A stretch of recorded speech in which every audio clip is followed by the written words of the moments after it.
A Queens rapper who goes by the name Brinx Billions has decided to sue Nicki Minaj for more than $200 million after he alleged that Nicki had ripped off his song after he had played it for her. We're gonna spill all the tea for you right here on IO, but first I need you to hit that like button to show some love to the channel, and with that out of the way, let's just dive right into today's story. So Brinx Billions actually goes by Jawara Headley in his daily life, and Jawara is now claiming that Minaj had ripped off a very similar song that he claims to have written in 2016 for her 2018 album titled Queen. The song in question is called Rich Sex, which I don't even think I can say without being bleeped out by the editor, so I'll just refer to the song as RS from now on, and that way YouTube doesn't slap us with anything.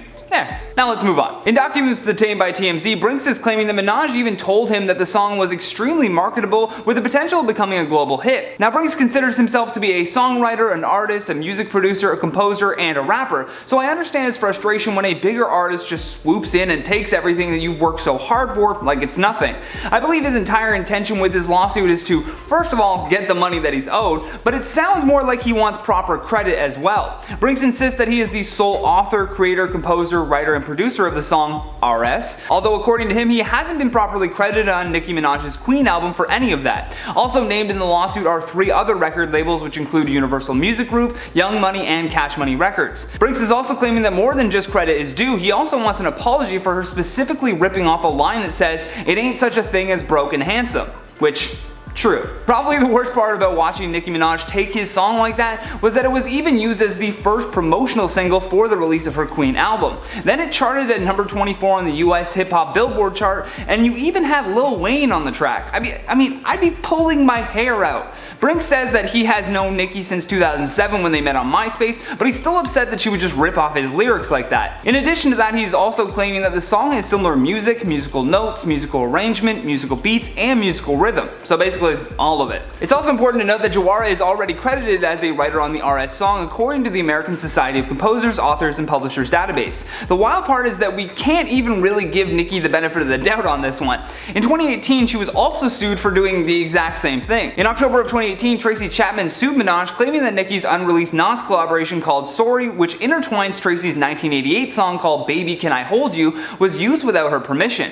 Minaj formally denied committing copyright infringement in response and asserted that the interpolation of Tracy's song is protected by the fair use doctrine. She then went on to say in the court documents response that Chapman has not properly registered her claim to the copyright in the composition Baby Can I Hold You, therefore Chapman does not own the copyright in issue and therefore lacks standing to bring the claims alleged in the complaint, and as a result she is not entitled to damages. So as you can tell, Nicki is no stranger to playing fast and loose with other people's work. I mean, tons of artists use samples or clips from other songs, but typically they ask for permission rather than waiting to be slapped with a lawsuit. Now, as I mentioned, this track in particular had not been released, but Nicki was still wanting to push it out, so she took to Twitter to see if she could get Tracy's attention. In a since deleted tweet, Nicki tagged Tracy, called her one of the greatest rappers of all time, and then promised her that by using the song sample she would then blow up the original, which is typically what happens whenever older music gets remixed like this. But following that, she posted a poll to her fans asking if she should delay her Queen album by a week and include the uncleared song, or just release the album on time without it.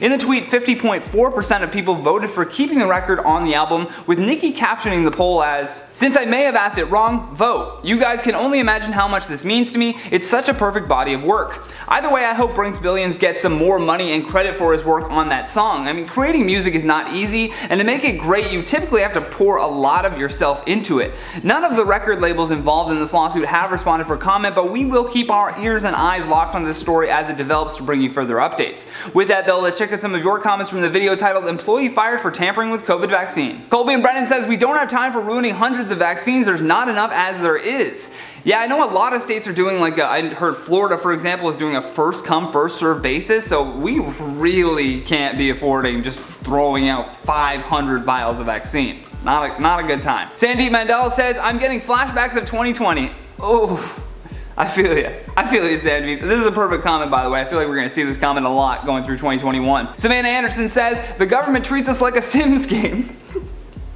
Facts. Big facts, Savannah.